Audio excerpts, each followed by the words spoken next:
Hey everyone, welcome to Psycho Quest. और आज हम सोशल साइंस का क्वेश्चन पेपर डिस्कस करेंगे because many of you can't afford the tuition and काफ़ी लोगों को न्यू सिलेबस और न्यू पैटर्न नहीं पता।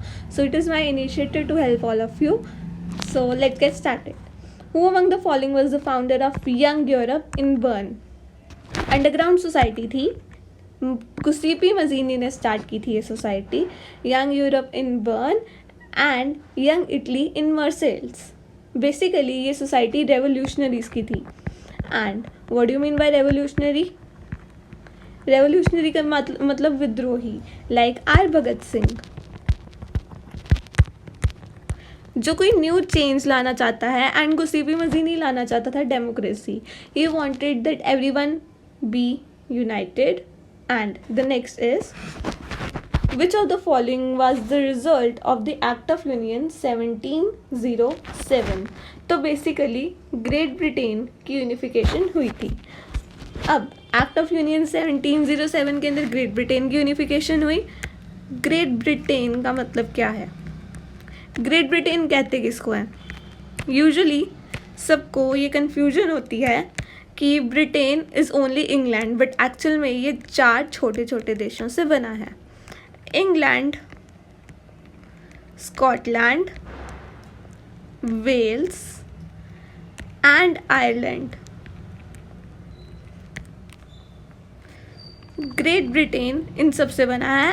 एंड एक्ट ऑफ यूनियन 1707 के अंदर यूनिफिकेशन स्टार्ट हुई थी और स्कॉटलैंड जो था वो इसके अंदर 1807 के एक्ट ऑफ यूनियन में आया था। Let's get to the next question. Next question is Zollverein के रिगार्डिंग करेक्ट स्टेटमेंट क्या है? तो ज़ोल्वेरन बेसिकली इनिशिएटिव था प्रूशिया का, जो कि आगे जाके जर्मनी बना। And it was a custom union as at the initiative of Prussia.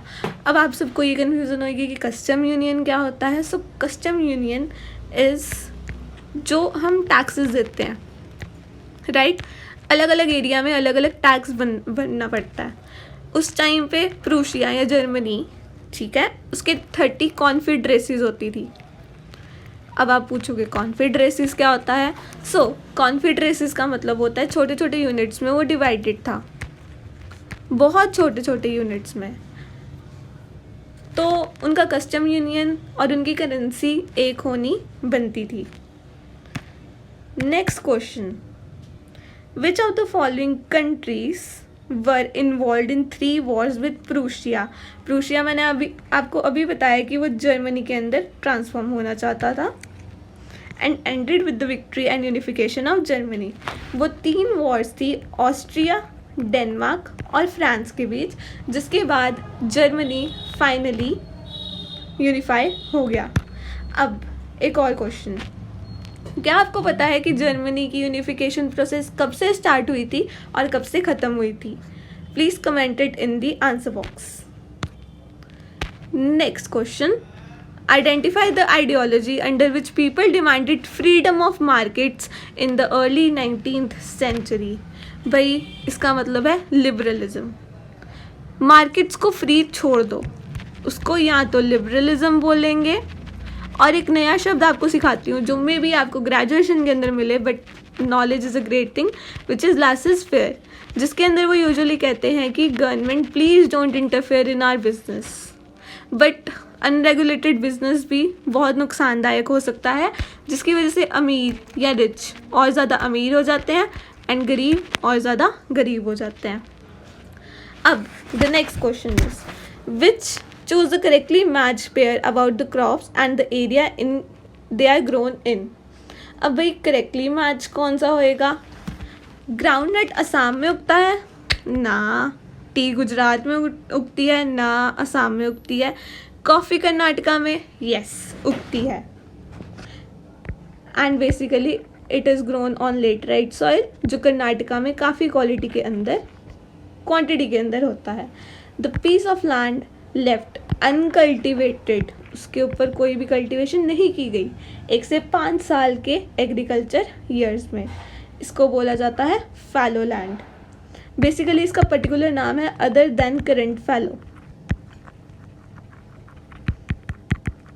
Other than current fallow जो है वो 1 से 5 साल तक उस एग्रीकल्चर एरिया को बिल्कुल इस्तेमाल नहीं करते। Next, which one of the following conference was convened, convene का मतलब हुई थी, टू डिस्कस एनवायरमेंटल प्रोटेक्शन और सोशो इकोनॉमिक डेवलपमेंट, सोसाइटी की भी डेवलपमेंट हो, इकोनॉमी की भी डेवलपमेंट हो, और पूरे विश्व में, पूरे ग्लोबल लेवल में, इन 1992।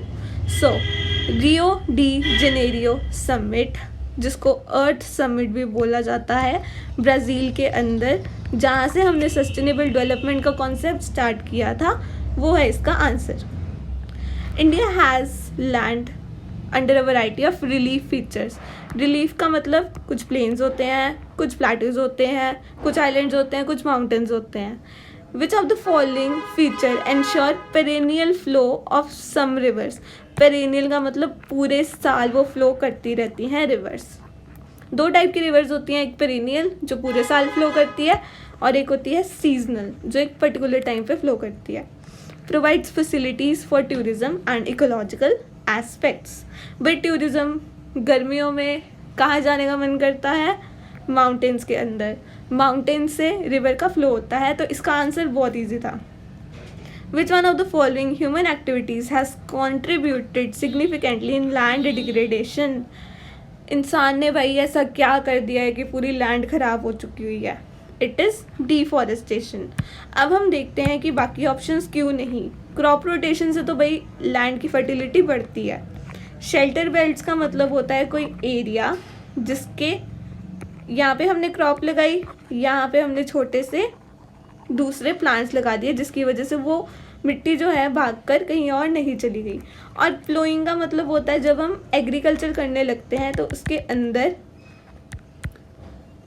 उस सॉइल को मिक्स करने की कोशिश करते हैं ताकि उस सॉइल के अंदर ऑक्सीजन की अवेलेबिलिटी प्रॉपर हो।